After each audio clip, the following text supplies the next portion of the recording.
Hello friends, এখন আজকে আমাদের বাড়িতে মিট এসছে।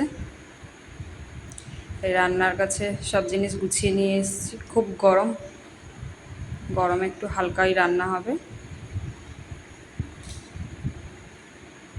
দেখেছো, সব রকম জিনিস গুছিয়ে নিয়ে এসেছি। কড়াইতে তেল দিয়ে আলু দিয়ে দিয়েছি। আলুগুলো প্রায় লাল হয়ে এসছে।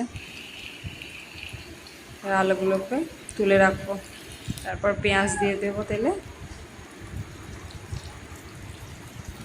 এবার ক্যাপসিকাম দিয়ে দেবো। ক্যাপসিকাম খেতে আমি খুব ভালোবাসি, তাই মাংস যবেই হয় ক্যাপসিকাম আসা হয় আমাদের বাড়িতে। এবার সব মশলাগুলো দিয়ে দিয়েছি এক এক করে, যা হয় আদা, লঙ্কা, হলুদ, টমেটো। মশলা আমার প্রায় কষেও এসছে, তেলও ছেড়ে দিয়েছে।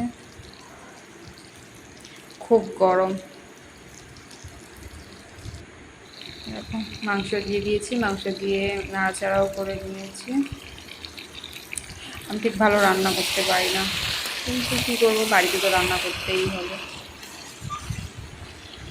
কী জানি কেমন খেতে হবে। এবার আলুও দিয়ে দিয়েছি, আলুটা দিয়েও একটু কষিয়ে নিচ্ছি। এরপর একটু গরম জল দেব।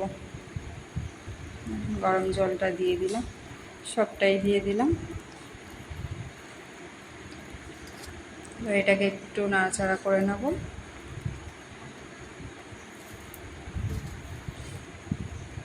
দেখো, কি জানি খেতে কেমন হবে। কালারটা তো ঠিকই এসছে মনে হচ্ছে দেখে। দেখো, ঝোলটা প্রায় আমার ফুটেও গেছে। মাংসটা রেডি হয়ে এসছে প্রায়। এবার আমি একটা গামলায় সার্ভ করে নিলাম। দেখো বন্ধুরা, জানিও দেখতে কেমন হয়েছে চিকেনটা।